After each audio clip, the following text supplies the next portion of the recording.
Então vamos lá, gente. Boa noite. Sejam todos muito bem-vindos ao encontro de encerramento da quinta edição do Sinastro.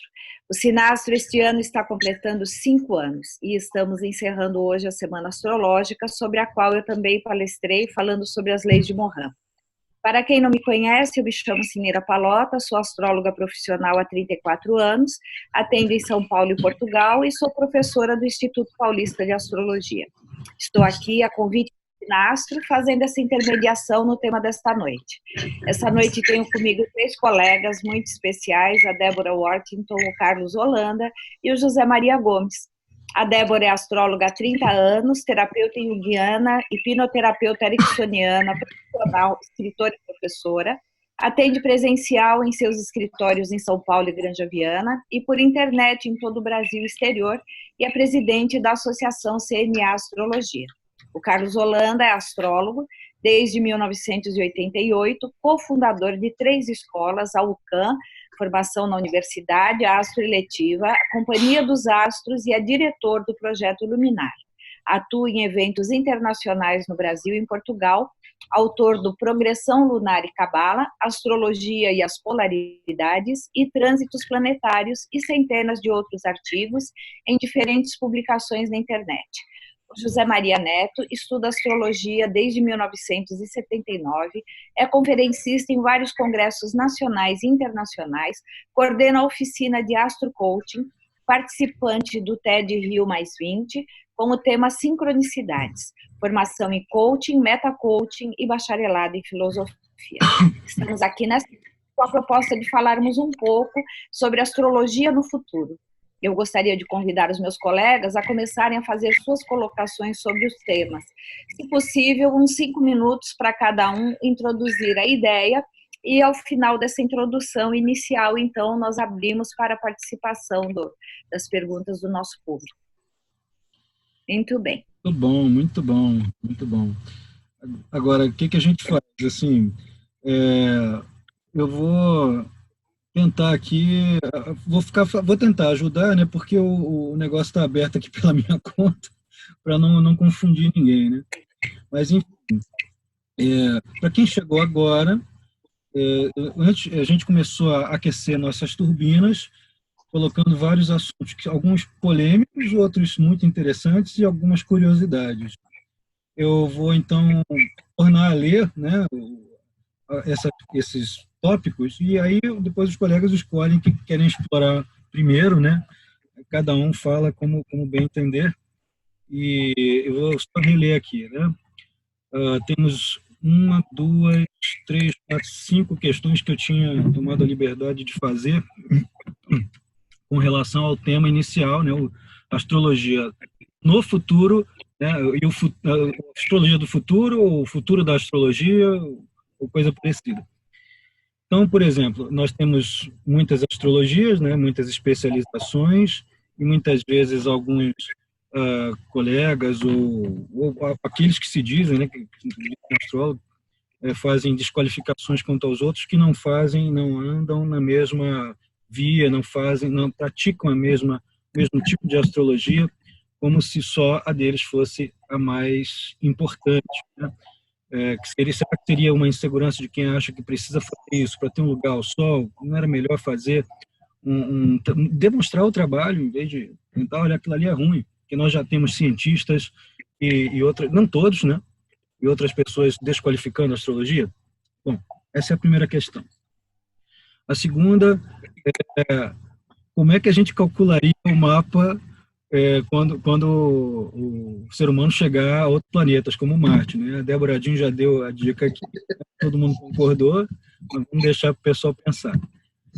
E temos muitas pessoas fazendo astrologia, ou pseudo-fazendo, né? E a astrologia, então, se torna um lugar comum, né? Está todo mundo mesmo estudando astrologia, ou só está vendo vídeo de YouTube para fazer a tal da astrologia Nutella? E a penúltima questão, o ensino de astrologia um dia será oficializado? Será que vale a pena mesmo? Será que é isso que ser? Por último, aí a grande coisa que me motivou a bolar as questões todas, né? Saturno, Júpiter e Plutão vão chegar a Aquário, não demora muito, final de 2020, lá para início de 2021, e supõe-se aqui que vai haver uma volta do boom astrológico das escolas, de cursos, claro que não no mesmo nível que aconteceu nos anos 70 e 80, sobretudo 80, né? E 90 também teve muita coisa, mas vai em um outro nível da espiral, né? E vamos aproveitar, falar sobre o ciclo de Júpiter e Saturno de 20 anos, 200 anos, 800 anos, nesse bojo aí. Bom, está dada a largada. Talvez eu possa começar Por favor. tocando nesse ponto, porque eu estruturei meu pensamento em cima desses ciclos, porque pensar a astrologia no futuro está relacionado com pensar os ciclos que a própria astrologia apresenta como fonte de informação e de entendimento, né? Eu sei que com a chegada dos anos 80, os anos 80, não sei, Carlos está aí presente, foi um grande divisor de água para a astrologia. Porque foi quando eu comecei, inclusive, a estudar mais profundamente a astrologia. Acho que a maioria dos astrólogos que hoje fazem astrologia profissionalmente também. Então, ali teve um boom editorial, né? Me puseram para trabalhar na Marra em 88. Ela surgiu assim como a grande novidade de mais de 5.000 anos, como diz a minha amiga Maria Eugênia Castro, né, que eu conheci naquela época. E na sequência, então, desses anos 80, a gente experimentou uma aceleração vertiginosa nessa propagação de conhecimento, né? Não apenas o conhecimento astrológico, mas essas maquininhas digitais poderosas, maravilhosas, né? Elas permitiram uma alavancagem do conhecimento, principalmente no campo da espiritualidade. Então, ali na década de 80, começou essa expansão, né? Como se estivesse anunciando a chegada de uma nova era, de aquário, New Age, tudo isso estava junto. Eu chamei 80 de in-between, aquele espaço entre o fim de um ciclo, né, e o início de um outro ciclo, que é uma espécie de pausa mesmo, né? Foi uma abertura para um tempo de 200 anos que vinham desde 1802, com Júpiter e Saturno se encontrando em signos de terra. E aí, dentro desse ciclo de Júpiter e Saturno a cada 20 anos se encontrando em signos de mesmo elemento, chega 1980 e Júpiter e Saturno fazem uma tríplice conjunção em Libra. E aí abre esse espaço como se fosse um primeiro momento de preparação para isso que pode vir a acontecer a partir, então, de 2020, quando começam definitivamente os ciclos nos signos de ar. Exatamente. Então, havia naquele tempo, não sei se você lembra isso, uma espécie de um gap, assim, né, existencial, e isso foi que me lançou, inclusive, a escolher. Eu fazia engenharia e eu resolvi, não, eu quero avançar na direção desse, como se algo do futuro eu pudesse estar detectando. Acho que a gente detecta mais do que inventa um sonho de futuro, né? Então, essa coisa da semente que se sabe a árvore inteira. E aí, esse tempo da década de 80 até 2000, quando, enfim, Saturno e Júpiter se encontraram em Touro, né? Foi uma espécie de preparação e de aquisição e acesso de ferramenta, de conhecimento, para isso que a astrologia vai se tornar, né? Talvez assim, não sei, isso é na minha percepção, como esse elo perdido, esse elo que se perdeu desde a época da introdução do pensamento moderno, quando houve essa separatividade, né? Essa separação do homem e da natureza, né? Porque lá no início o céu era um livro aberto, um livro infinito feito de luzes de planetas, de estrelas, escrito em caracteres luminosos, né? Eram partículas do divino porque eram vistas como fazendo parte da alma do sujeito, né? Ou seja, a experiência os planetas vistos eram experiências. Pelo menos o Tarnas fala sobre isso. E isso foi sendo perdido. Pois bem, então, quando eu penso astrologia no futuro, eu penso a astrologia fazendo essa ponte, né, que a gente poderia, assim, inicialmente dizer ser uma ponte metafísica, né? Ou seja, resgatando o papel do homem nesse contexto planetário, né, como sendo dotado de consciência e, por conta disso, de responsabilidade. É a tal história, Carlos, a Nutella é a pessoa atribuir a responsabilidade aos planetas. Não. Os planetas não podem ser responsáveis por nada, eles não têm consciência. A consciência é a responsabilidade é uma faculdade da consciência humana. Então, dentro dessa perspectiva, qual é o papel da astrologia nesse futuro próprio? Inicialmente, no meu entendimento, por ser aquário, por exemplo, agora o primeiro signo definitivamente de Terra vai acontecer dia 21, se eu não me engano, de dezembro de 2020, ou dia 20, em que Júpiter e Saturno se quando zero de aquário, que é o signo do homem. Então, a minha pergunta fica aí para todos que estão se envolvendo com esse campo de conhecimento, essa atividade, né? Ou como está nos códigos da profissão, né? Essa ocupação. Né? Hoje, a astrologia, né? A gente está querendo falar de curso, faculdade, de quê? E ela é meramente uma ocupação. Os astrólogos e as prostitutas fazem parte de ocupações na nossa sociedade, no pensamento moderno do que é astrologia. Sem falar na possível caça às bruxas que está por chegar aí. Então, qual é o papel desse homem? Que homem é esse que a gente está se tornando? Né? O homem que a gente quer se tornar e como que a astrologia pode funcionar a partir dessa percepção da existência de uma inteligência que opera no universo inteiro, né? E que é o Logos, o astrologos, é esse Logos celeste, né? Que por fazermos parte de uma Gaia vivente, somos a parte pensante desse planeta. Então, começar a pensar em termos de astrologia, sendo aquela possibilidade de união entre todas as outras ciências, lembrando o elo perdido. Uma boa introdução aí?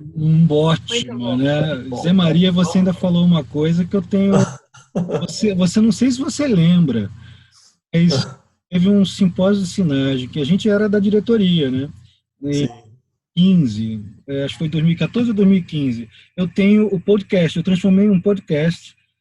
Que legal. A Márcia Matos me apresentando e eu ia abrir uma palestra ali falando sobre o grande elo, né, que é a astrologia, que é o elo entre as crenças, os sistemas arcaicos e simbólicos. É bem interessante. Então, esse é um bom começo da gente aprofundar, né? Assim, para ver que papel é esse, qual a importância, a gente colocar a astrologia realmente no grau de importância que ela tem no pensamento da humanidade. Porque, assim, Carlos, esse ciclo de 200 anos, né, ele está dentro do ciclo de 800 anos. Então, há 800 anos atrás, na primeira vez que Saturno, depois de... Pega um em cada decanato. Entrou em Aquário também, foi no ano 1200, não foi no ano 1400. Isso, né? Então, isso foi o início de todo o processo de um novo pensamento, e a astrologia ganhou um recrudescimento naquele momento com os astrólogos árabes. Eu lembro até que teve uma publicação de um livro que foi patrocinado por um rei católico. O Dom Afonso X de Castela.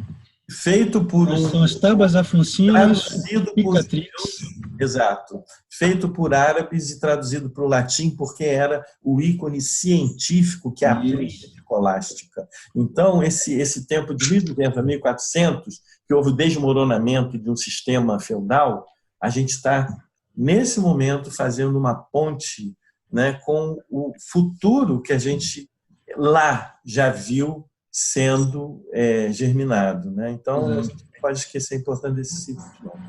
Exato. E muito boa as sacações. Bom, e vou aproveitar gancho, né? Vou passar aqui, né? Débora, Sinira, me interrompe. Vamos lá. Se acharem importante. Pode falar, Carlos, que você já está aí com os motores aquecidos aí nesse raciocínio. Que todo ano eu faço isso, né? No fim de ano aí, a gente acaba pensando em convergência, porque não tem a técnica, o que a gente conhece, que se concebeu de astrologia em cerca de 6.000 anos, todo mundo que estudou vai pegar os mesmos os mesmos ciclos, as mesmas ferramentas para chegar. Então, é natural que a gente acabe chegando no mesmo ponto. Mas é interessante notar que essas conjunções Júpiter-Saturno que acontecem nos elementos, elas acontecem em um decanato por vez também. E decanato tem regência, né? Tem sistemas de regência, mas é bem legal você ver que a conjunção também vai assumir a característica daquele decanato onde ela vai cair. Eu, particularmente, uso muito o sistema de decanos caldaicos, né? Então, quando fui pesquisar, batia direitinho as circunstâncias. Fala ali, ó, você mencionou também o século XIII, né? Desde 1200. O século XIII ele foi tremendamente rico, né? Quando a Ordem dos Templários começou a se desenvolver, né? Começou ali no século XII, né? Mas no século XIII que já virou aquela massa cheia de grana, né? São os criadores dos bancos, né? E por causa das descobertas que eles iam fazendo ali na Terra Santa, muitos manuscritos árabes também eram trazidos para cá. Aquelas traduções que, entre outras diásporas de conhecimento filosófico, saíram lá do Oriente Médio, especialmente das, plural, Alexandrias, disseminadas para regiões como Arran e a outras regiões ali muito próximas do que hoje é Bagdá, né? E toda a Pérsia ficou inseminada por esses saberes que eram babilônicos, gregos e egípcios. E aí os templários e outras organizações cavaleirescas vão ajudar, junto com o comércio da Rota da Seda, a trazer esses conhecimentos todos para a Europa e especialmente para a Península Ibérica, né? Portugal quanto Espanha. Portugal, inclusive, é formada por esse tipo de conhecimento. Os templários faziam a eleição dos locais de acordo com práticas mágicas pagãs, né, celtas. Então, eles traziam esses saberes, mandaram traduzir. O Dom Afonso X era muito assim, né, com essas organizações cavaleirescas. E então, o século XIII é um grande boom mesmo, e tem tudo a ver com essas conjunções, sobretudo as conjunções em ar.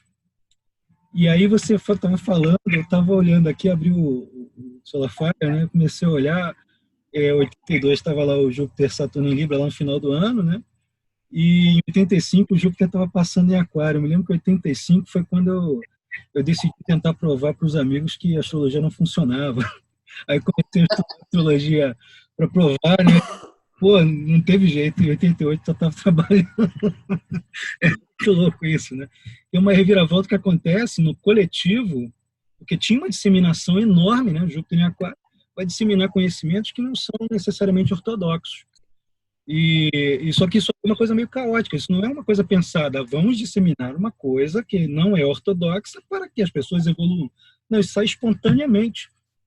E é curioso, né, que essas coincidências, entre aspas, não são coincidências, ocorram com a gente até na nossa formação, né? E aí eu também, eu falo muito, eu vou sempre preferir deixar a palavra para os outros, fazer um gancho depois, né? Primeiro, por favor. Beijo aí. Pronto, muito bom. Eu acabei cortando a Débora no final por causa do horário do início nosso, mas a Débora estava tecendo um raciocínio bastante interessante também com essa questão da parte internacional da astrologia, do que ela observa fora do Brasil, nesse caminhar da astrologia. Dá para você retomar isso, Débora? Eu estava achando tão interessante. Isso era legal. Eu acho que isso teria a ver até com a gente falando um pouco de futuro da astrologia, né? Eu vou retomar só um pouquinho atrás, não tão longe quanto vocês foram, né? Porque aí dá um papo delicioso, né? Eu adoro essa parte da história. A gente tem que se reunir num boteco em São Paulo para falar a noite inteira, né? É verdade. Eu remonto a astrologia eu tive muita sorte porque estudei com alguns astrólogos ingleses e tive acesso a alguns estudos de história da astrologia, né, que estão dentro do mundo acadêmico e que falam da astrologia como de 12 mil anos atrás, e não de 5 mil. Né? Muito mais.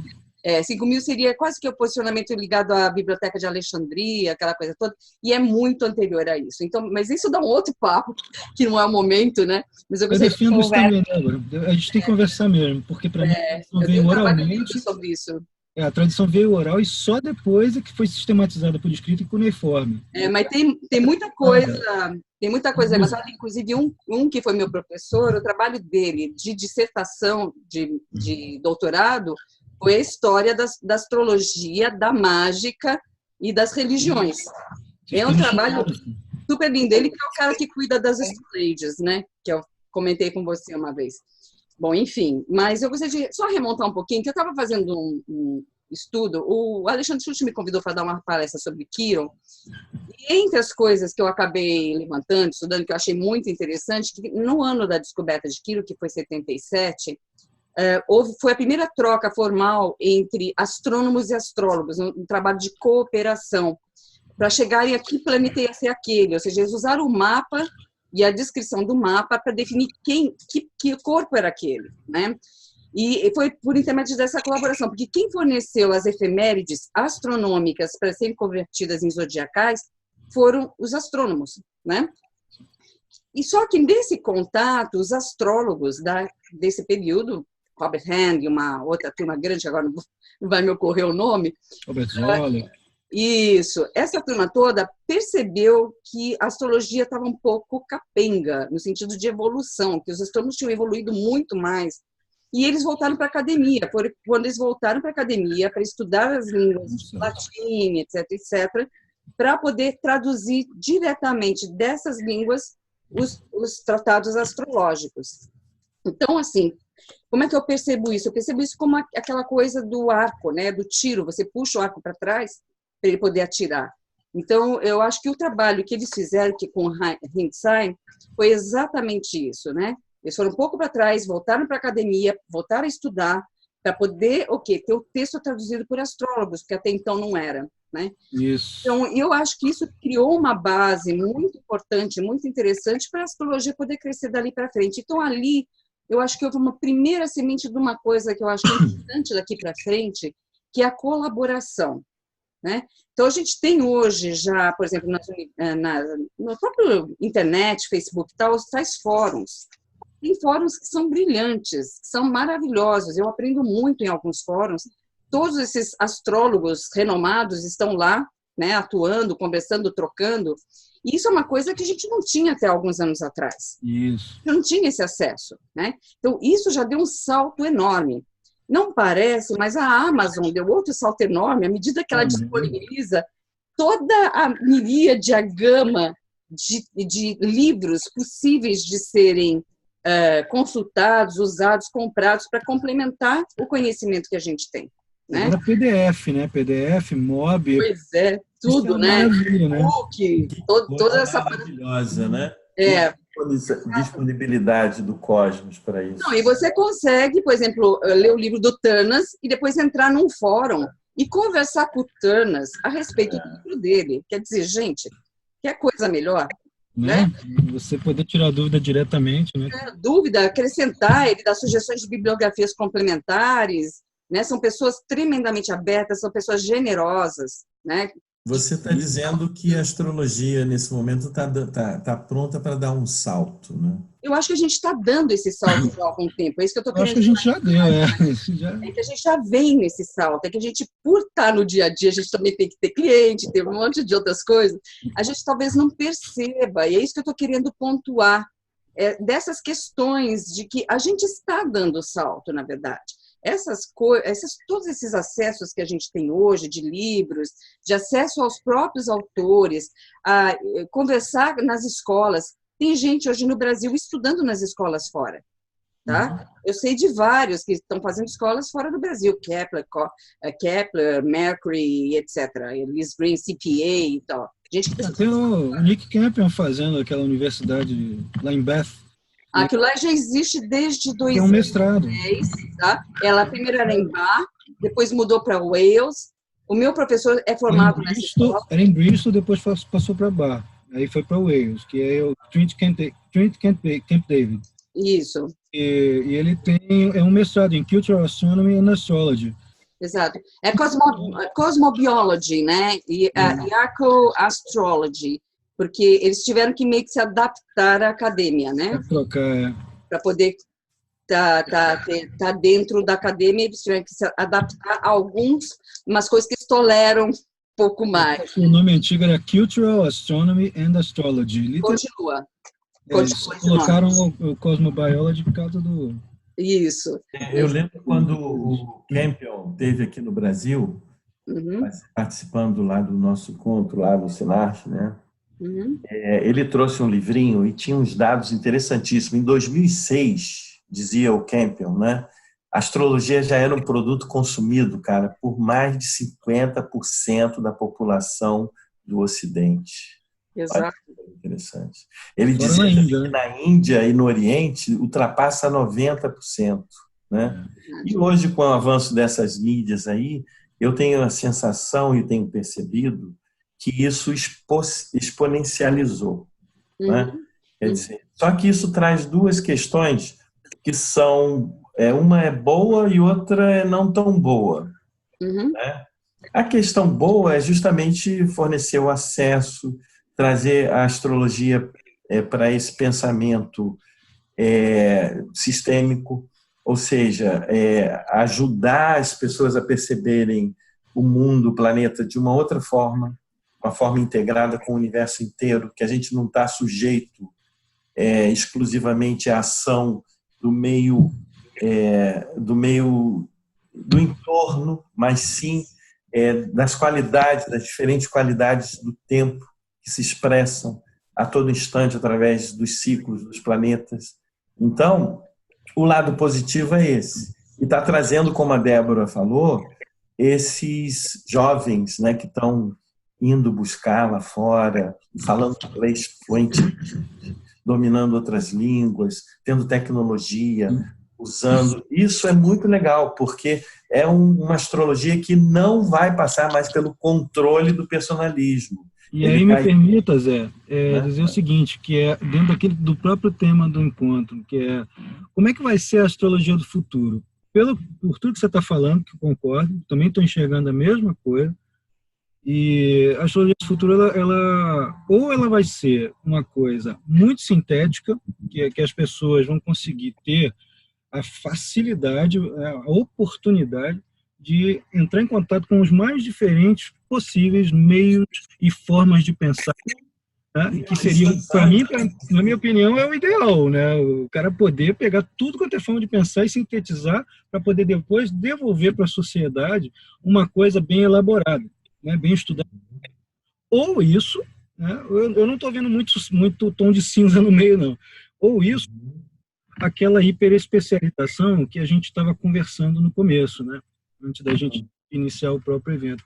A hiperespecialização é uma coisa que me preocupa um pouquinho, que é bacana, você tem que ter um conhecimento focado, até a Débora mencionou isso, é bacana você ter um conhecimento focado, direcionado, certificado, tudo, em determinada via, mas não ficar preso numa via só. Você não atende um público só por uma via. Tudo bem que você ter uma linha de atuação que tenha um público grande o suficiente para você só atuar nela, legal. Mas na formação, em termos de formação, você ficar só naquilo ali é meio precário. Ficaria como é a medicina hoje, né? Que agora está você tá o cara que fica especializado na falangeta do dedo indicador da mão direita. Mas você ainda está abordando um lado que é positivo, mesmo que a educação é positivo. Mas o lado não tão bom da história não é esse. O lado não tão bom é que a astrologia, nesse momento, cara, sinto muito, caiu no senso comum. Caiu muito. Midiático, opiniático. Todo mundo, a Lua vira de signo, você abre o Instagram, a energia da Lua, e todo mundo falando da Lua, a Lua nisso, a Lua naquilo. Eu odeio esse signo X. Então, esse lado tão bom está fazendo com que a astrologia ela cumpra um propósito. Eu até anotei isso, porque foi uma frase que me veio assim, porque assim, a astrologia está sendo vista como um modo fácil de ganhar dinheiro. Entendeu? Ou seja, a pessoa faz um curso de fim de semana, aprende com essa jornada das estrelas que tem aí, de intensivão, de fim de semana, e daqui a pouco já está com o seu site, já está com o Instagram bonitinho, tem uma carinha bonita, fala legal, e aí já tem 10 mil seguidores, começa a entrar dinheiro. 10 mil seguidores é pouco, hein? Tem gente que tem muito mais que isso. Centenas de milhares. Então, olha só, Zé, deixa eu te interromper rapidinho. Uma coisa bem legal, que enquanto você estava falando, eu fui abrir aqui um paralelo. Nós estamos com o Júpiter transitando em Sagitário. Antes do Júpiter em Sagitário, a gente estava ganhando uma bolha, né, expansiva de interesses em assuntos filosóficos que acaba resvalando também na astrologia. Você sabe que lá no começo do século XX, final do século XIX e no século XX, eu procurei um mapa aqui agora para 1900. Sabe o que estava em Sagitário? A mesma coisa. Estava lá. Aqui é justamente o processo, né, que está no meio do processo de difusão dos horóscopos, que criou de interesse na astrologia, na imprensa, que não existia internet. Qual era a internet da época? Era a imprensa, era panfleto grudado na parede, era o trago a pessoa amada em 3 dias. Então, populariza. Então, todo mundo acha que sabe. Todo mundo é técnico de futebol, todo mundo é economista e todo mundo virou astrólogo. E todo mundo sabe isso, né? Todo mundo é. Eu sei que o meu signo é bom, seu signo é ruim, vai ter um eclipse, todo mundo vai morrer, né? E também a lua nova vai fazer não sei o que lá, porque o fulano de tal falou. Então, perdemos o pensamento criterioso, que volto a dizer, aquela coisa da Débora. A Débora está falando uma coisa assim, importantíssima, que o pensamento criterioso, ele veio da onde? Primeiro de uma iniciativa, né, individual dos astrólogos, mas também do meio acadêmico. O meio acadêmico que nos detona, não todos, repito, mas que tende a detonar, porque, como diz o Carlinhos Fini, é sensacional nessas sacações dele. Por mais que a gente goste, a gente trabalha, a gente vive disso, muitas vezes o discurso astrológico é tremendamente vago. Não tem outra palavra. O cara fala assim, a lua entrou em Libra, você vai arrumar namorado. Aí 99% da população não arrumou, e aí? Então, a gente está vivendo, na verdade, uma coisa bem complicada, porque a gente sabe que existe uma seleção natural com o tempo, né? Isso. Que, na verdade, esse é um período por causa do boom no interesse da astrologia. Então, isso é o retrato desse boom. Quando, na época que não tinha a internet, essas mídias, foi em jornais, em revistas, todo magazine tinha coluninha de horóscopo solar, tá certo? E aí tem duas coisas, né? Eu acho que é uma coisa boa se bem feita. Então, assim, eu acho que a gente tem aí uma coisa interessante, porque elas são meio que antagônicas, mas a gente tem que olhar. De um lado, é ruim, porque o padrão, o nível cai, e qualquer um acha que pode sair falando coisas a respeito de astrologia, estuda 6 meses, né? E acha que já está formado, né? Quando nós todos aqui temos, no mínimo, o quê? 15 anos de formação, fora o que a gente estudou depois, né? 15 anos de formação formal, de estudar com um, estudar com outro e tal, né? Mas eu acho que é uma depuração natural, né? Acaba acontecendo uma depuração. E de certa forma, ajuda a divulgar. Eu não sei exatamente, eu também pensava assim, mas hoje em dia tem um pulgueiro atrás da orelha. Por causa justamente do bom e do ruim das mídias sociais. As mídias sociais, elas vão aglomerar muitas pessoas num determinado ícone, numa determinada personalidade. E aí, a pessoa que tem muita gente, mas que não tem uma formação muito sólida, ela está falando assim, o beabá da astrologia, sabe direitinho, então, mas não vai passar daquilo ali. Então, qualquer coisa que ela diga, tipo aquela história lá do fim do ano passado, que falaram, não, vai ter um eclipse no fim do ano, muito cuidado, não sei o que, pô, não... Aí eu lembro, nossa. Pô, eu tive um trabalho, todo mundo teve um trabalho danado para desfazer. É fato que a coisa. Tem que tomar cuidado. Hein, Carlos? A coisa está fora do controle. E as pessoas estão assim, colocando suas percepções e crenças, né, como se fossem verdades. Né? A coisa da astrologia é constatação, se você não pode. Isso não é só na astrologia, né? Isso é um vício de pensamento, de distorção cognitiva, de um modo de pensar infantil, de você ter um pequeno quantidade de informação, já pular logo para a conclusão e tomar aquilo como verdade. A sombra do eixo Gêmeos-Sagitário, né? Pois é. Então, essa questão está fazendo com que pessoas que sabem que não sabem e mesmo assim continuam fazendo. Isso. E tem pessoas que nem sabem que não sabem. Que não sabem que não sabem, exatamente. Nem sabem que não sabem, mas tem pessoas que sabem que não sabem e vão fazendo e vão usando essas distorções cognitivas que precisam ser trabalhadas, né, dentro de parâmetros assim. Senão, o que acontece é que essa função, eu acho que a astrologia teve essa coisa da vulgarização, da difusão dos horóscopos, e até hoje na internet, teve um papel importantíssimo. Eu acho fundamental. Muita gente está vivendo só disso. Não tem ninguém que não saiba qual é o seu signo, né?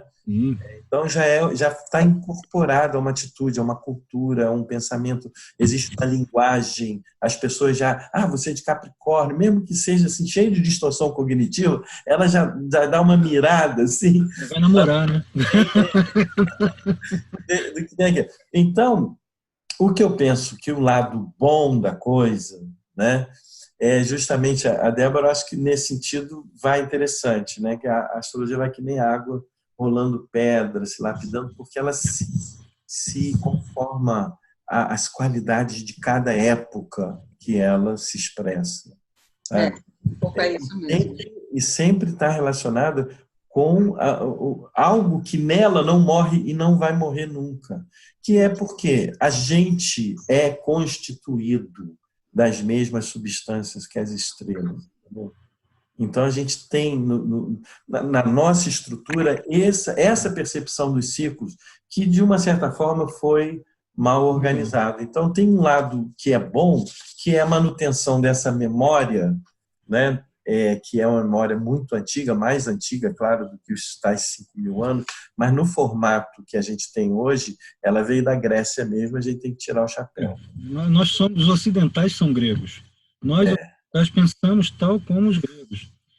Então, lá em Ptolomeu, por exemplo, lá em Ptolomeu tinha uma questão que falava assim, o sábio, isso tem quase 2.000 anos para quem não sabe, né? O sábio rege sua estrela e o tolo as obedece. Olha, sinceramente, depois de 40 anos lidando com esse negócio, eu acho que o sábio é aquele que obedece sua estrela e, com isso, expressa plenamente sua potencialidade, sua verdade, sua autenticidade, sempre fazendo escolhas bacanas. E o tolo é aquele que acha que tudo pode. Inclusive, fazer astrologia sem ter qualificação, sem ter conhecimento de causa, sem ter maturidade, cara. Você tem que ter pelo menos 10.000 horas de voo para entender uma pessoa. Cara, ler 5 livros de astrologia já começa a te detonar porque você não leu a mesma coisa que ele. Você leu, ele que não sabe que você leu. Não, mas é que tem essa questão, né? Acho que a gente, eu não sei, eu acredito muito no processo de seleção natural, né? Ainda sou um pouco dessa linha.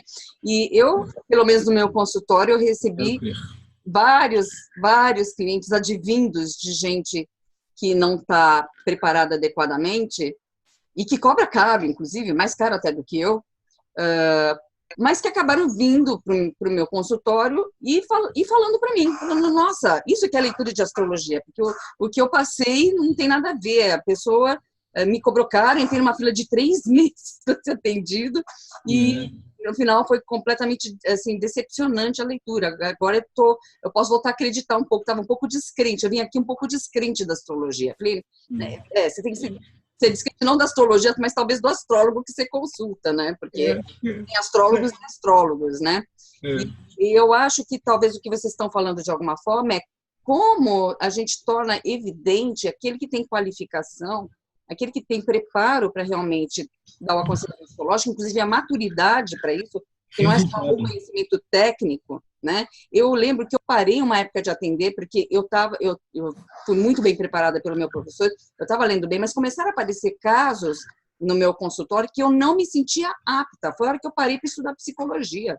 Eu não estou preparada para atender, para orientar, para dar o suporte que essa pessoa está precisando. Então, eu responsavelmente parei com a astrologia para estudar, para depois retornar, tá? Mas, assim, eu fiz isso, né? Sou Capricórnio, né? Então, tenho Capricórnio. Coisa, né?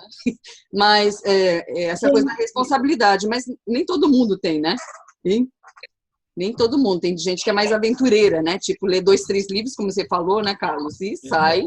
Então, Sinira estava falando um negócio aí, Sinira. Fala, Sinira, desculpa, acho que eu não percebi. Desculpa, é que o papo tá tão gostoso que eu não tô com coragem de cortar, mas entrou uma perguntinha que eu vou passar para vocês.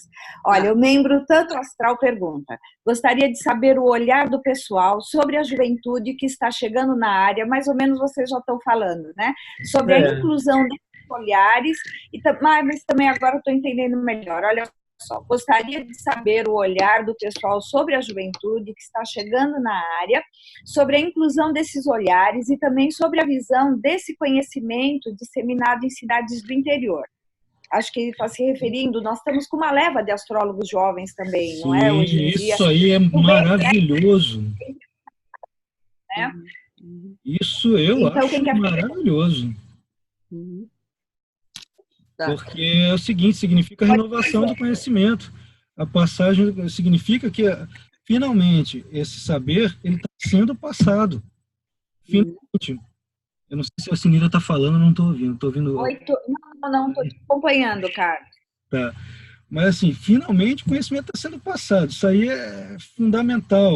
Houve uma época, no começo dos anos 2000 para cá, isso está voltando a meio, em que a astrologia envelheceu. Ela foi perdendo gente nova para fazer estudos mais sérios, né? Sempre às vezes com um pouquinho de arrogância, o pessoal mais novo vinha chegando assim, não, esse negócio não funciona, não sei o quê. A gente tinha que ficar ouvindo aquilo ali, né, aguentando. Mas aí eu tive a grata surpresa de ter vários alunos novinhos quando eu e a Márcia Matos estávamos lá fazendo a formação na UCAM. Novinho que eu falo assim de 19, 20 anos, bem jovens, já jovens adultos, né? E muito entusiasmados. Às vezes a gente tinha que falar assim, calma, você não vai conseguir viver de astrologia assim em 5 minutos. Talvez eu estivesse errado, porque ainda o YouTube ainda estava nos seus primórdios. Mas agora tem gente que começou agora e ganha dinheiro com isso. Mas você não forma uma clientela em 5 minutos, né? Você tem que ter um arcabouço, você tem que convencer, persuadir as pessoas, como a Débora estava falando, de que aquele conhecimento, aquela fala, aquela retórica que você está passando para o outro, ela não é um blá blá blá inócuo que fala assim, olha, você atingirá a plenitude do ser pela transformação que Plutão vai fazer no seu mapa. O que vai acontecer comigo? Uma transformação. Aí você não sabe o que vai acontecer. Você tem um discurso objetivo. Dizer astrologia boa é a astrologia que tem resultado, é a astrologia que funciona, não precisa ser aquela outra, é aquela que a pessoa chega para você, ou um coletivo chega, né, nas suas mãos, e você dá uma orientação que pode ser inteligível e usada. Então, no momento em que aquela coisa é inteligível, que você atinge o âmago, como diz Zé Maria, você atinge o âmago do sujeito, e você dá a ele ferramentas comportamentais para ele lidar com as realidades, porque as realidades são difíceis. Para que a astrologia surgiu? Volto a falar aquela coisa lá da astrologia que a Débora mencionou, da pesquisa, que tem 12 mil anos. Eu concordo 100% com isso. Eu andei pesquisando e até onde eu entendi, a astrologia veio com tradições orais cantadas, é musical, e com práticas xamânicas. E, então, assim, para que ela surgiu?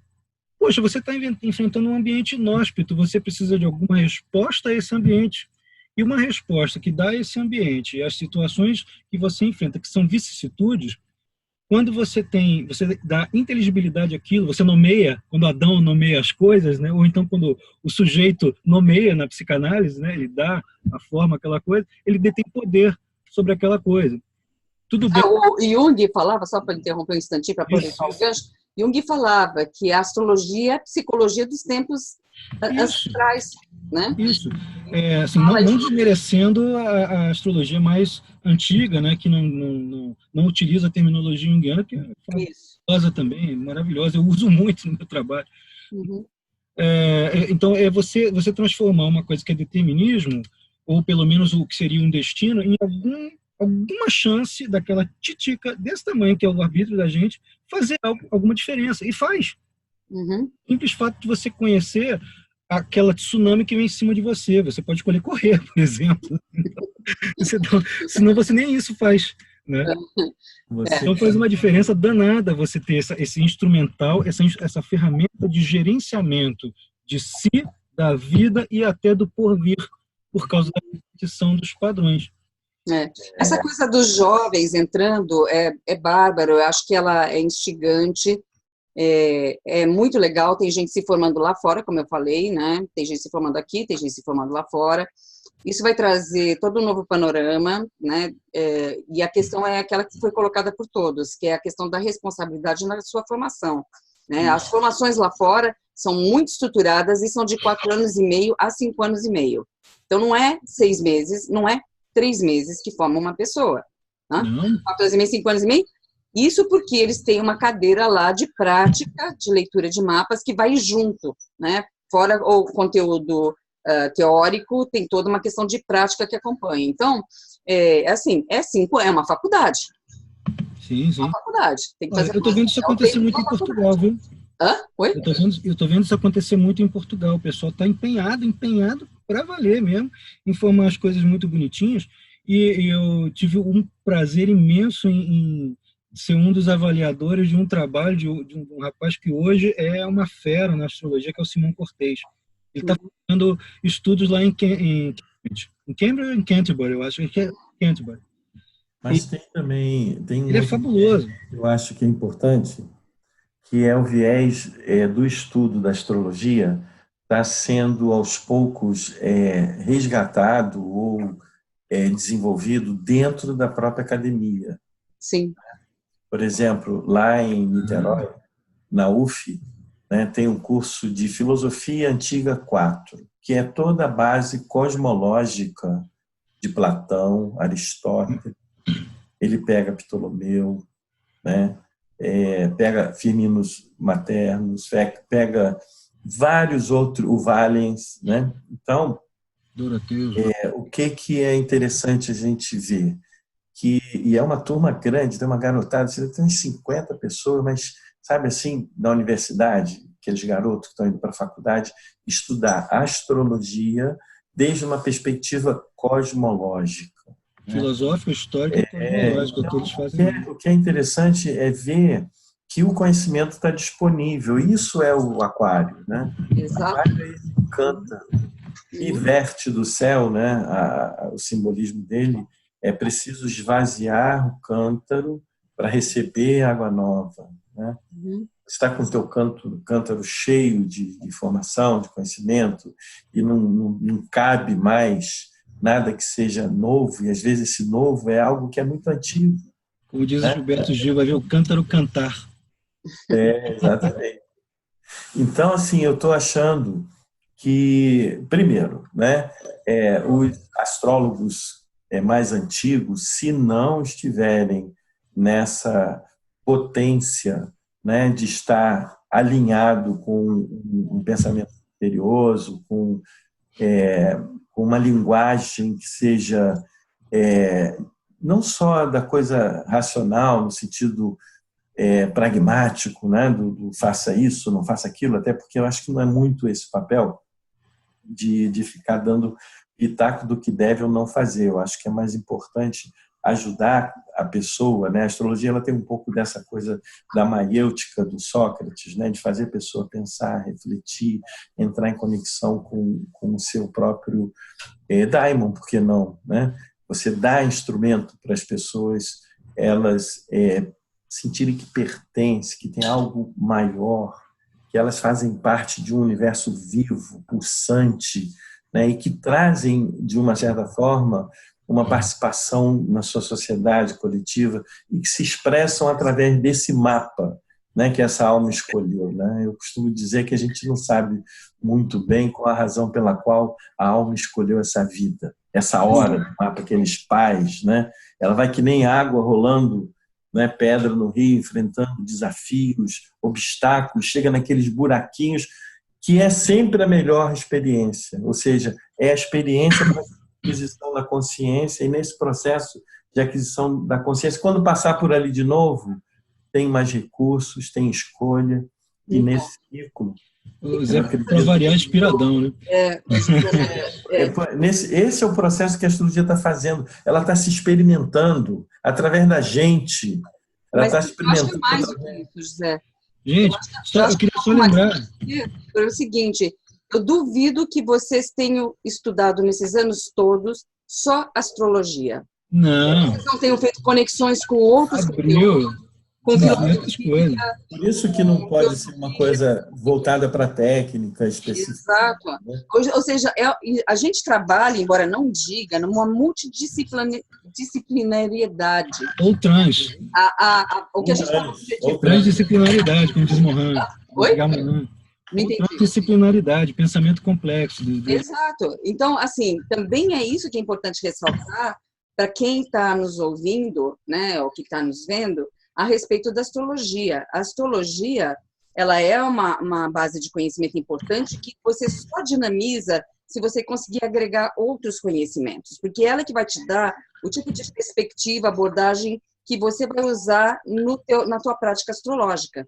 É essas outras matérias que a gente agrega, esses outros estudos que a gente desenvolve, que dá um pouco da nossa direção, que dá um pouco do nosso estilo de atendimento, da forma como a gente encara e passa para frente a astrologia. Então, a mensagem aí para a galera mais nova. Não basta saber signos, casas, planetas e aspectos. Estuda feito louco, meu amigo. Isso é uma alfabetização. Você não pode pedir para uma pessoa que está recém-alfabetizada já atender outras pessoas, autorizar essas pessoas, instigar essas pessoas a fazerem isso, porque é uma responsabilidade.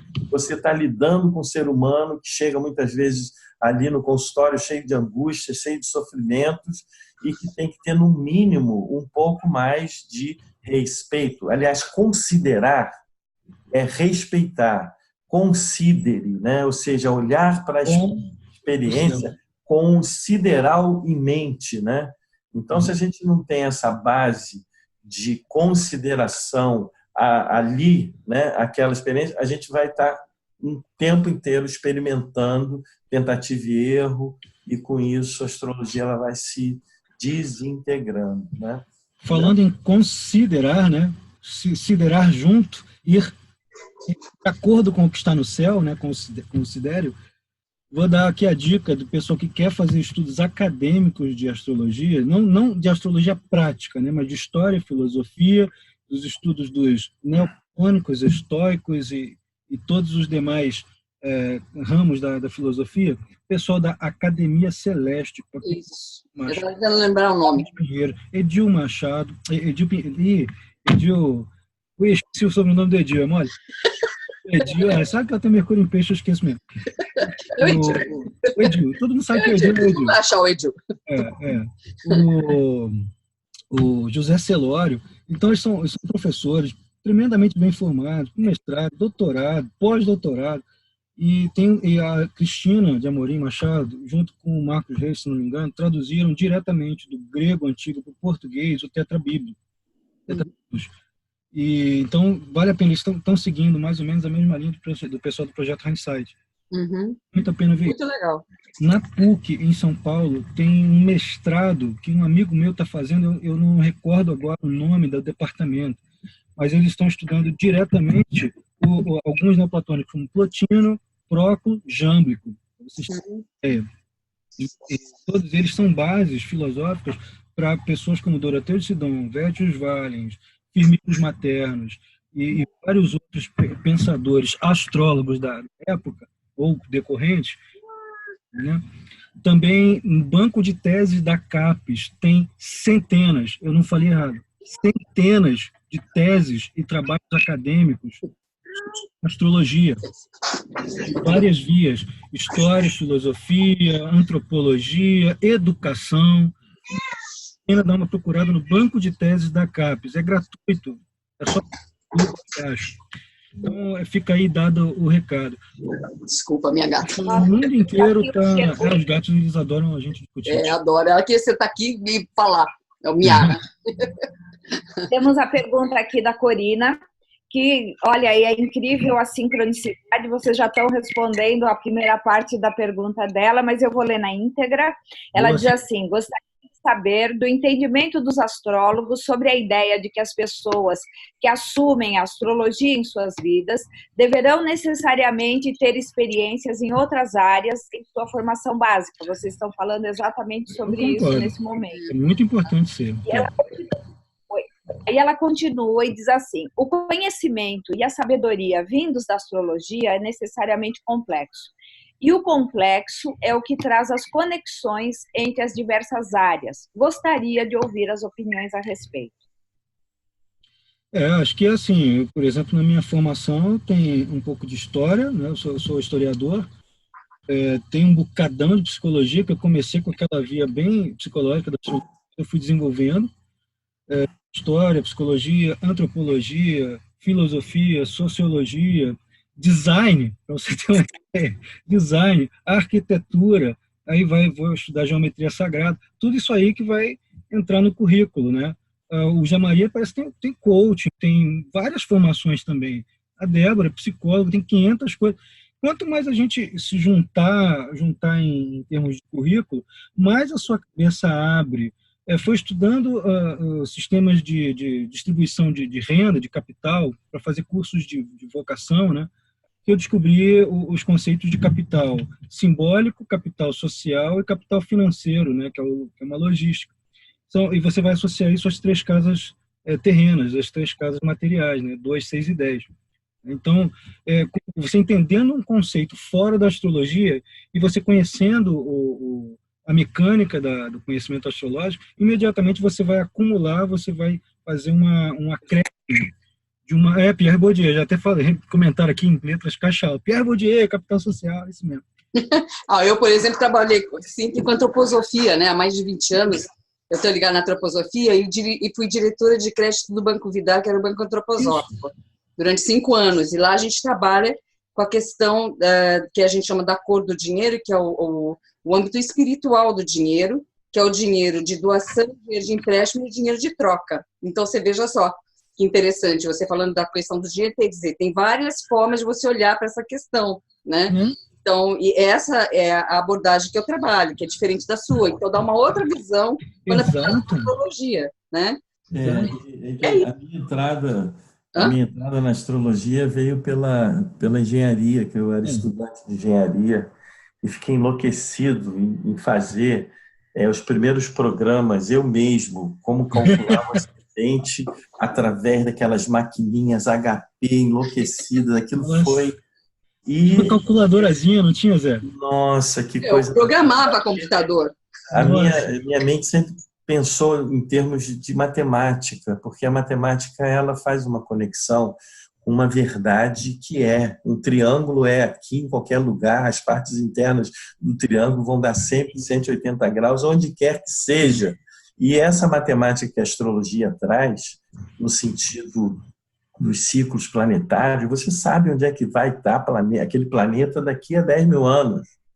Né? É preciso, é exato. Então, tem esse aspecto que me deixa muito inspirado para encontrar relações entre essa matemática e o significado que ela produz no entendimento simbólico. Isso que é o grande salto que a astrologia me permitiu.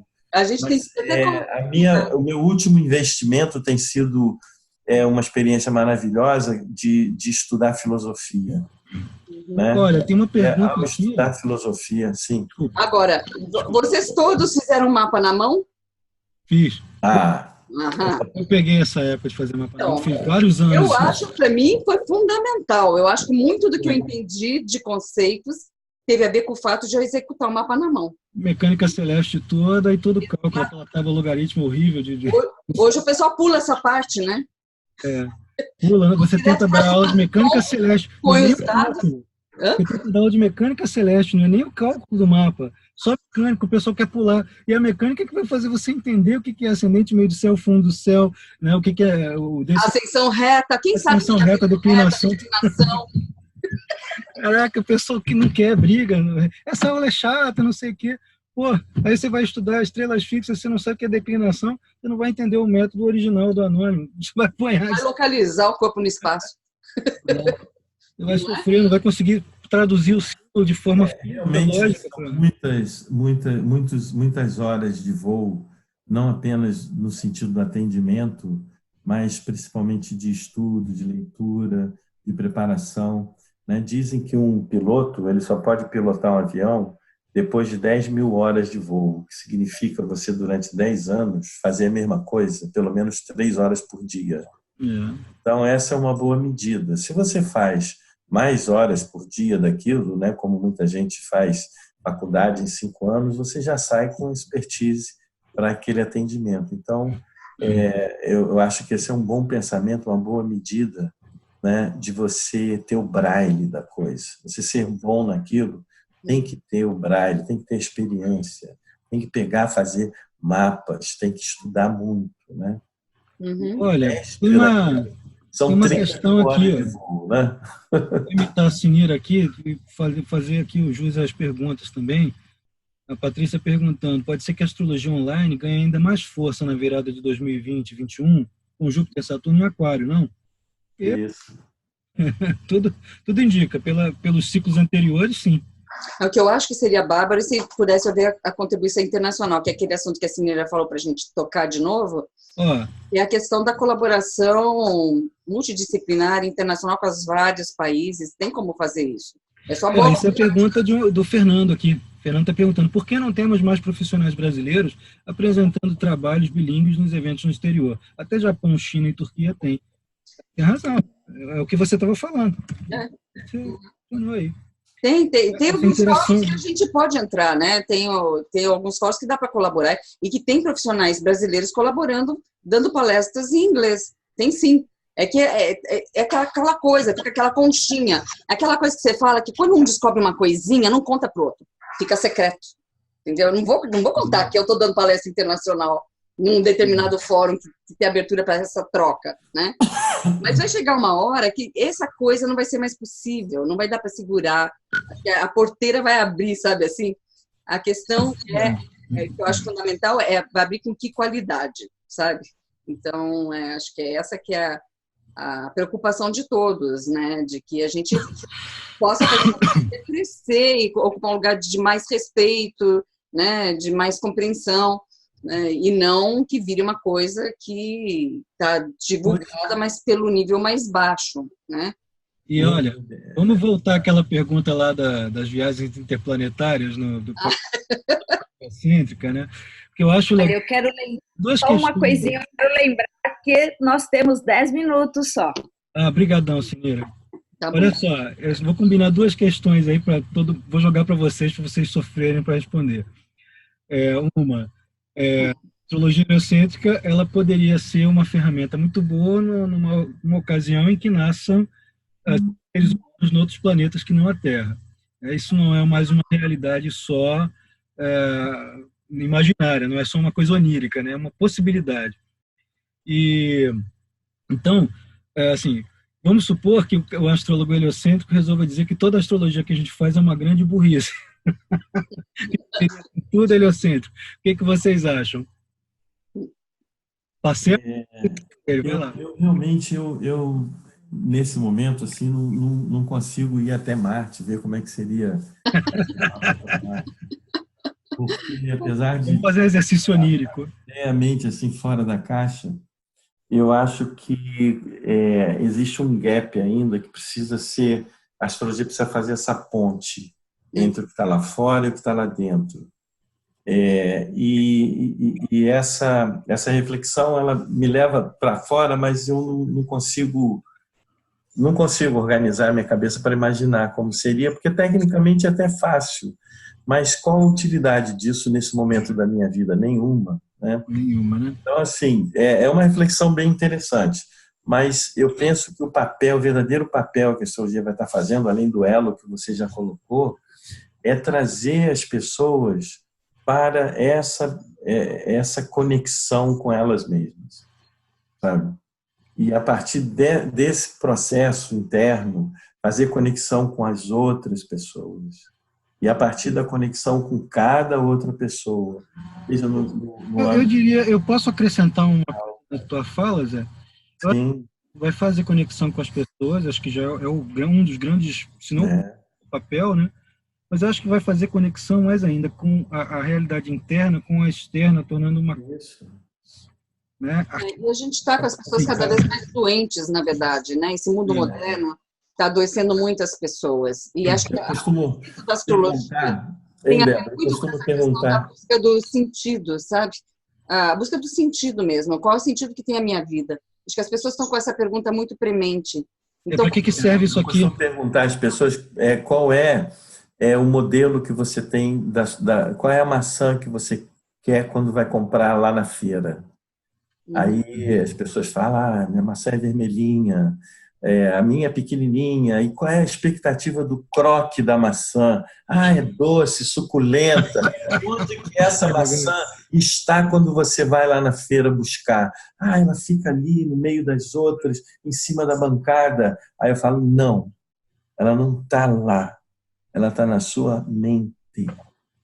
Se você não tiver clareza da maçã que você está procurando, você vai procurar, seja lá em Marte, seja lá em Saturno, uma culpa, uma responsabilidade pelas coisas que você não está conseguindo conectar dentro de você. Então, a astrologia vai estar mais conectada com a terapia, com a psicologia, com o coaching, sim, mas num outro nível, talvez de geração, de generação, outro nível de relação sistêmica, vai estar conectada com outras áreas do conhecimento, como a própria biologia, como já existem muitas pesquisas, inclusive uma patrocinada pelo Unesco. Mas aí, Zé, fazendo o papel de advogado do diabo, e lembrando outra vez o Edgar Morin, né, com pensamento complexo, que, segundo essa concepção, que eu acho muito avançada, você tem a realidade interna. Então, há uma tendência da via mais psicológica, não criticando, porque eu adoro ela, mas de considerar que todas as coisas externas são ou sintomáticas ou, de alguma forma, um reflexo daquilo que está interno. É isso também, mas isso não tira da realidade externa a sua realidade. Então, é quase como perguntar, Tostines é mais fresquinho porque vende mais ou vende mais porque é fresquinho? E uma coisa interfere na outra.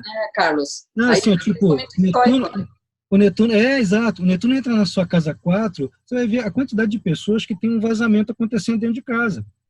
Então, mas aí entra aquele pensamento dos estoicos, né, que você tem o destino e você tem aquilo que você tem a possibilidade de mexer, que é como você vai agir em relação a isso, né? Você vai fechar que o Netuno trouxe, você vai sentar e chorar, o que você vai fazer, né? As duas realidades são importantes, não são excludentes, e uma não engole a outra, nem a realidade interna, nem a realidade externa. As duas existem separadas, porém integradas. Sim. E o que é legal, né? O Daniel Jack, pegando o gancho que você falou, ele tem uma frasinha num dos livros dele, que ele hoje em dia está sendo muito criticado, que era muito esotérico, muito teosófico, mas ele ainda assim é um caso muito bom a se pensar. Ele fala aqui uma coisa que o Zé falou com outras palavras.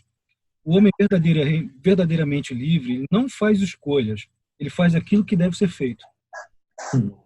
Né? Porque ele se alinha com o destino dele de tal maneira que o arbítrio dele fala assim, não, o que eu quero é aquilo que o céu quer. Eu estou alinhado. Né? Então, é uma escolha de própria vontade por uma coisa que também é natural, pela própria natureza. A todo instante, na astrologia, fazendo os mapas, a gente está entrando em contato com algumas fatalidades, algumas situações que são surpreendentes, com sincronicidades que, às vezes, deixam a gente estarrecido, um nível simbólico, de entendimento que aquilo promove. E, realmente, o que o Darnes fala, né, é justamente isso, que a nossa visão interior, ela constitui, a nossa visão constitui o mundo interior. E esse mundo interior, ele se constitui lá fora, em termos de realidade. O próprio Jung, ele falava de uma certa forma, isso. Quando você não reconhece uma situação interior, ela se manifesta lá fora em forma de destino, de fatalidade. Exato, não de destino mesmo. Eu penso com essa metáfora da maçã que eu trouxe, foi uma forma de trazer mais nitidez ao significado que eu atribuo às coisas que estão acontecendo na minha vida. Porque uma vida sem sentido não vale a pena ser vivida.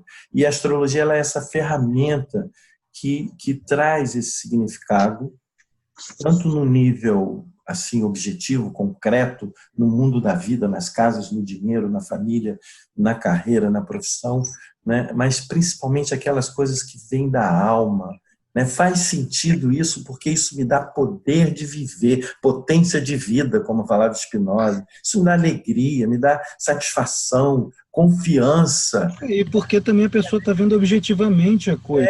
Isso tem a ver. Ela não está só sentindo, ela está vendo a repercussão ali fora. Isso aí que está o papel do astrólogo, questão, né? Essa questão é a ponte, né? Geralmente entra no momento de crise na vida da pessoa. A pessoa claramente vem procurar um astrólogo porque está feliz, né? Geralmente vem procurar um astrólogo porque está passando por algum momento, alguma decisão importante que precisa tomar e está meio perdido, né? Então a gente entra na vida deles nesse momento. Às vezes já passou por, às vezes até mais astrólogos, ou passou por alguém que lê runa, alguém que lê carta. Né? Vem um que não tem problema, diz que não tem problema. Você está vendo que tem a pessoa...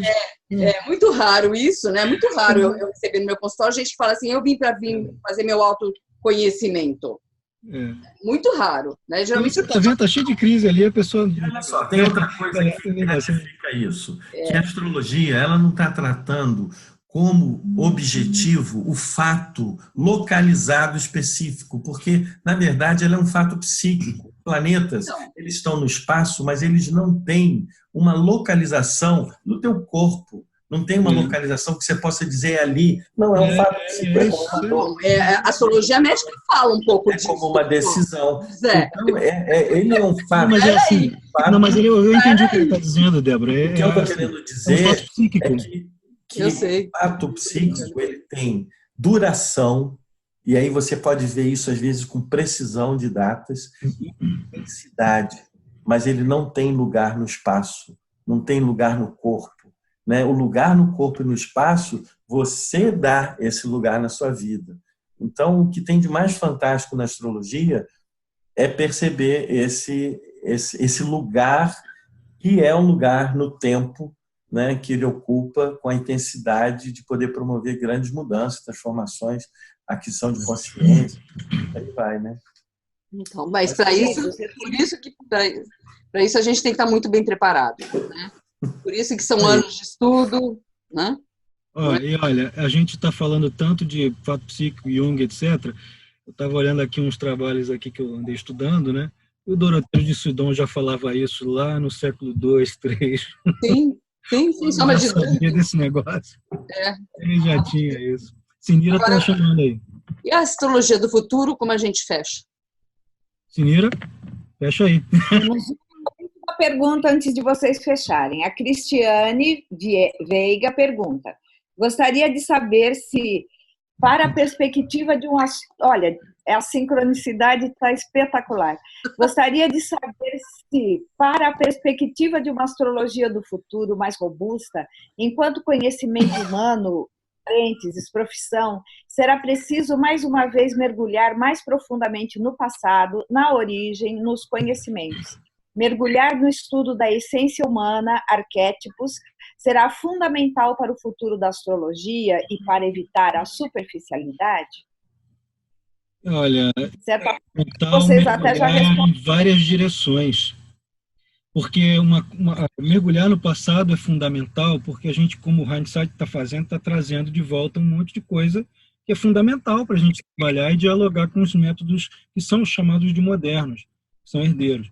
Mergulhar no futuro é a gente começar a pesquisar possibilidades de aplicação e de refinamento do material que a gente já possui.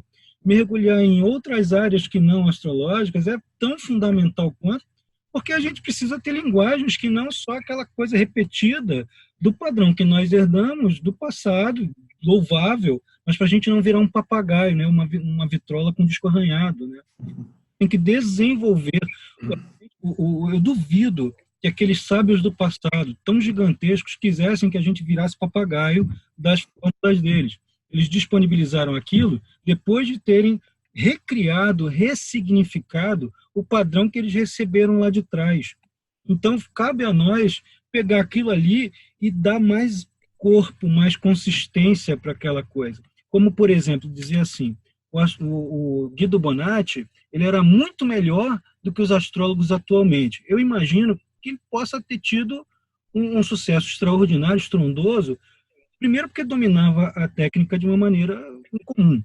Porém, ele vivia num contexto medieval. Ele não vivia numa sociedade complexa como é a sociedade de hoje, em que um mesmo corpo celeste, com uma estrela que denota cegueira, cai num ponto crucial como o ascendente de alguém, e a pessoa não é cega, né?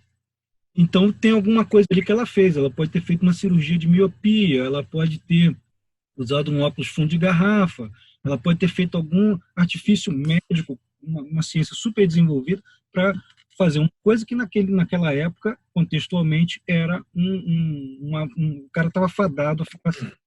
Então, assim, essa convergência de muitos saberes, esses mergulhos múltiplos, me parecem absolutamente fundamentais. Se não tiver isso, a astrologia não desenvolve, não sendo uma coisa robótica, né, de repetição de padrão. Eu concordo com você nesse ponto. Eu acho que a astrologia precisa desenvolver muito mais pesquisa do que a gente está desenvolvendo hoje. Acho que a gente desenvolve muito pouca pesquisa. A gente só consegue destacar uma ou outra situação, como você citou, da Academia do Céu, né? Mas a gente sabe que tem astrólogos que individualmente desenvolvem pesquisas, mas que isso não tem essas pesquisas no meio acadêmico. Isso, e não está sendo compartilhado. A gente faz de prática, não tem. Isso. E a gente tem, quer dizer, a gente precisaria ter, às vezes, colaboração até internacional, mútua, sabe? Com gente que trabalha dentro das nossas mesmas linhas, trocar essas pesquisas, trocar essas informações para fazer a astrologia crescer e se desenvolver. Então, é muito importante, não só multidisciplinaridade, como também incentivos à pesquisa mesmo. Isso. Sobre a pergunta ainda, Sinira, resgatar o mercado é um caminho natural de você presentificar aquilo que faz sentido, aquilo que é a melhor possibilidade. Então, essa passagem que a gente vive dos peixes para aquários, né, tem a ver com isso. É o peixe que faz a piracema ou aquele que deixa o barco rolar. Eu sou peixe, eu moro na água do rio. A água do rio corre para a água do mar. Para que eu vou nadar contra a corrente? Quando chegar na água também, só que peixe de água doce vive muito tempo na água do mar. Esse é o que deixa rolar, é que o passado está o tempo inteiro se infiltrando de uma forma negativa no seu presente. O outro é aquele que faz a piracema, que vai lá na fonte, na origem, lá onde beberam esses grandes sábios, lá onde Platão fez a constituição inicial dessa cosmologia que deu fundamento na Grécia, o que a gente faz hoje. Esse resgate, ele é importante ser feito. Porque o tempo, né, como dizia o Bergson, ele é o fio invisível de um colar de pérolas, que a gente só vê as pérolas. E essas pérolas são as experiências que a gente presentifica, seja vindas do futuro, aquele futuro que você detecta, porque um caroço de manga não vai dar maçã nem que queira, né?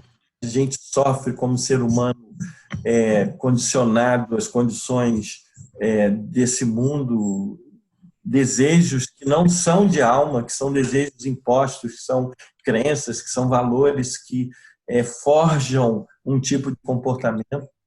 Então, nesse sentido, o futuro, no meu entendimento, ele tem uma determinação importantíssima no presente, que é prova que você vai fazer amanhã determinando você estudar hoje. Né? Mas tem uma pergunta que é mais profunda do que essa. Qual é o significado dessa prova na minha vida? Isso faz sentido? O que eu intenciono? Como eu me sinto na realização desse propósito? Então, as coisas, elas acontecem numa sinergia, né? Quanto mais essa significação do presente, do momento que a gente está vivendo, né? Com o que a gente está fazendo, caminham juntas, maior é o senso de realidade, né? capacidade de autorrealização.